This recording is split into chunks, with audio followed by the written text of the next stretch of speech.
Здравейте, мили приятели! Сутрешната ми сесия с моя клиентка мина просто уникално.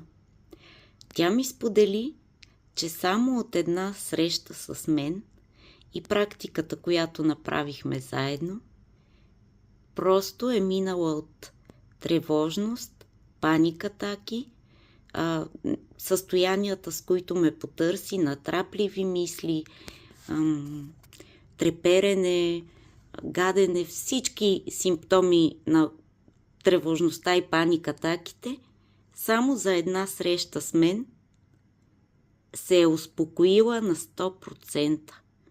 Не казвам, че това винаги се получава.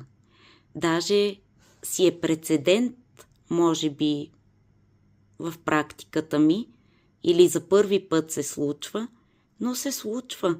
И аз съм много щастлива като терапевт, като човек, който е помогнал на друг човек да мине от едната крайност на паника, атаки, тревожност и страх, само с една среща да премине в спокоен, щастлив, доволен от живота човек и да няма никакви страхове и притеснения.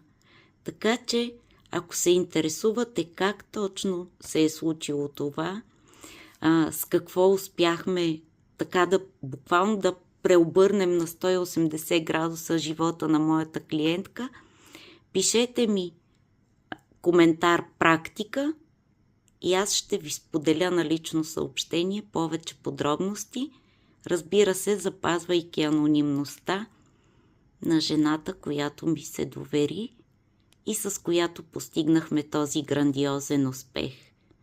Желая на всички хубав ден и да намерите вашето парченце, което малко по-бавно или по-бързо да помогне и на вас да намерите новото, да намерите спокойствието, щастието и баланса в своя живот.